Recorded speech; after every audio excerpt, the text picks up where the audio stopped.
ఏంటి నిజంగా ఈ ఈవీఎం ఇష్యూస్ ఎందుకంటే గతంలో చాలా బీజేపీతో వీళ్ళు కలిసిందే దానికోసము వ్యవస్థను మేనేజ్ చేయడానికి ఈవీఎంకి సంబంధించి ట్యాంపరింగ్ చేయడానికి అని చెప్పేసి ఎలక్షన్స్కి ముందు పోలింగ్కి ముందు చాలా చాలా మాట్లాడుకున్నాము. సో ఇప్పుడు ఈ ఓటమి చూసిన తర్వాత వైసీపీ లీడర్లు డైరెక్ట్గా చెప్తున్నారు వాళ్ళు ఏదైతే బీజేపీతో కలిసివారో దీనికోసమే ఈ కుట్ర చేయడానికి ఈవీఎం ట్యాంపరింగ్ చేయడానికి ఇదంతా జరిగింది బీజేపీ వల్లనే అని చెప్పేసి ఇప్పుడు డైరెక్ట్గా కామెంట్స్ చేసిన పరిస్థితి చూస్తున్నాము. ఓడిపోయినటువంటి ఎమ్మెల్యేలే చెప్తున్నారు. నిజంగా అలాంటి ప్రస్తావన జరిగే అవకాశం ఉంటుందా, ఏమన్నా ఉంటుందంటారా? అంటే ఈవీఎం ట్యాంపరింగ్ ని నేను వైసీపీ చేస్తున్న ఆరోపణలతో ఏకీభవించలేను. ఎందుకంటే నిజంగా బీజేపీ వాళ్ళు ఈవీఎం ట్యాంపరింగ్ చేసుకునే అవకాశం ఉంటే కంఫర్ట్ మెజారిటీ కోసమే ఈవీఎంలు చేసుకుంటారుగా. ఇప్పుడు చంద్రబాబు నాయుడు కోసం ఈవీఎంలు ట్యాంపరింగ్ చేసే బీజేపీ తన కోసం చేసుకోదా? ఇప్పుడు వాళ్ళకి 240 ఎందుకు అవుతారు, కనీసం 270 వరకు వాళ్ళు పెట్టుకొని మిగతా ఏరే వాళ్ళు ట్యాంపరింగ్ చేస్తారు. అసలు సంబంధం లేని చంద్రబాబు నాయుడు గారి కోసం, పవన్ కళ్యాణ్ కోసం ట్యాంపరింగ్ చేసుకొని వాళ్ళు తగ్గించుకొని ఇప్పుడు వీళ్ళ మీద ఆధారపడే ఈ ట్యాంపరింగ్ ఏ పార్టీని పాల్పడుతున్నారు. ఇప్పుడు వీళ్ళందరూ ఎవరో ఒకరు తేడా వస్తే రేపు ప్రభుత్వం ఉంటుందా పోతుందని భయం వస్తుంది. అంటే తన ప్రభుత్వాన్ని నష్టం చేసే వాళ్ళందరికీ ట్యాంపరింగ్ చేసి పెట్టి వాళ్ళని గెలిపించి వాళ్ళు మాత్రం డిఫెన్స్ లో ఉంటారా? కాబట్టి నా లాజిక్ ఏంటంటే నిజంగా ఈవీఎంని ట్యాంపరింగ్ చేసే ఉద్దేశం తెలుగుదేశానికి 10 చేస్తే వాళ్ళు 20 చేసుకుంటారు.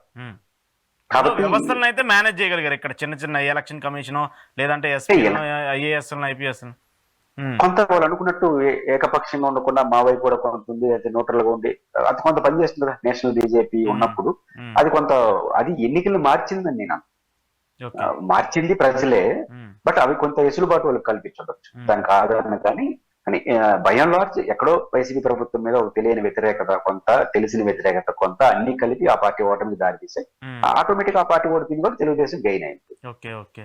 సో ఇప్పుడు బీజేపీకి సంబంధించి ప్రస్తావన వచ్చింది కాబట్టి వైసీపీ పాలు పోసి పెంచినటువంటి బీజేపీ ఇప్పుడు డైరెక్ట్ గా విషం చిమ్మి జగన్మోహన్ రెడ్డిని చంపేసింది అనుకోవాలా?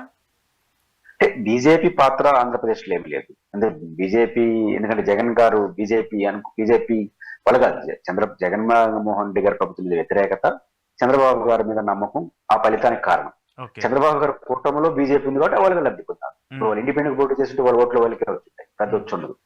కాబట్టి తెలుగుదేశంతో పొత్తు కలవడం బీజేపీకి లాభం ఇచ్చింది తప్ప ఇంకోటి కాదు. బీజేపీ జగన్మోహన్ రెడ్డి గారి పార్టీ కాదు కదా. కాబట్టి వాళ్ళు ఇండిపెండెంట్ గా ఉంటే వాళ్ళు జగన్ గారు ఎక్కువ సీట్లు వస్తే సపోర్ట్ చేయొచ్చేమో కానీ వాళ్ళతో ఉండడు కదా.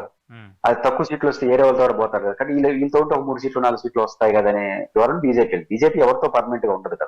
వాళ్ళ ప్రయోజనాలు ప్రధానంగా చూసుకుంటుంది, వాళ్ళతో స్నేహం చేయరు, తిరుగుతుంది వాళ్ళ అంటే. కాబట్టి బీజేపీతో జగన్మోహన్ రెడ్డి గారు కొంత సాఫ్ట్ కార్నర్ ఉన్నాడనే ప్రచారం కొంత ముస్లిం మైనారిటీ ఓట్లలో ఎంతో కొంత తేడా వచ్చింది. ఎందుకంటే ఇక్కడ కొంచెం బాగానే ఉన్నాడు కదా వాళ్ళతో అని, అది కొంత నష్టమే కదా.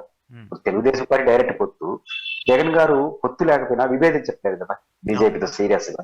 అంటే నా పాయింట్ ఏంటంటే ఇప్పుడు అప్పుడున్నటువంటి బిల్లులకు సంబంధించి అంశం పార్లమెంట్ లో కానివ్వండి, ఇటు రాజ్యసభలో కానివ్వండి, ఏది చెప్పినా జెండా ఊపుతూ జై కొడుతూ రాష్ట్రానికి రావాల్సిన కొంత కంఫర్టబిలిటీని తీసుకోలేకపోవడము, దానివల్ల కొంత నెగిటివ్ ఉందని చెప్పేసి ఉంది కదా.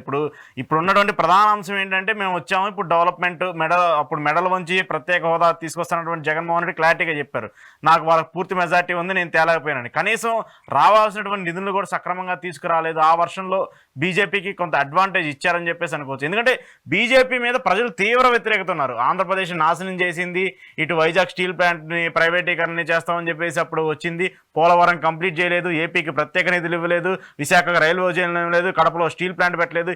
ఇవన్నీ పెట్టినటువంటి బీజేపీ ఈరోజు ఆంధ్రప్రదేశ్లో 7 ఎమ్మెల్యే సీట్లు సంపాదించింది, పార్లమెంట్ సీట్లు సంపాదించింది. వాళ్ళ గుర్తు అయితే ఉంది కదా అక్కడ.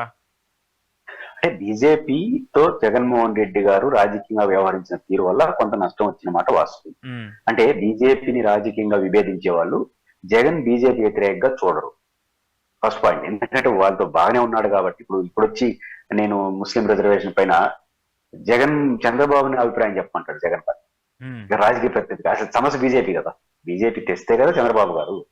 మరి మీరు బీజేపీతో బాగానే ఉన్నట్టే కదా. కాబట్టి బీజేపీతో కొంత సఖ్యత, విజయసాయి రెడ్డి గారు లాంటి వాళ్ళైతే నెహ్రూని నడిపించారు. మీకు గుర్తుంటే రాజ్యసభలో ఒక సందర్భంలో నెహ్రూ పేరు పెట్టి విమర్శించాడు విజయసాయి రెడ్డి గారు.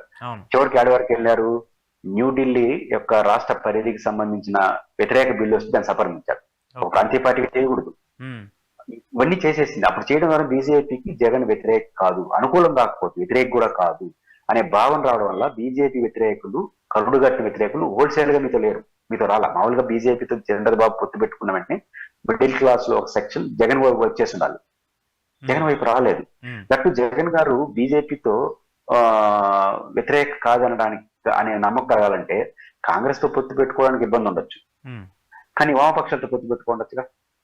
అంటే మీరు వామపక్షాలతో పెద్ద పార్టీలని కాదు, వామపక్షం అంటే బీజేపీతో వ్యతిరేకమే, అట్ ద సేమ్ టైం వాళ్ళతో గొడవ పడడు అనే దానివల్ల బీజేపీ కరుడు కట్టిన వ్యతిరేక ఓట్లు మీకు వేయలేదు. వేస్తుంటే ఇంకొంత పర్సెంటేజ్ పెరుగు.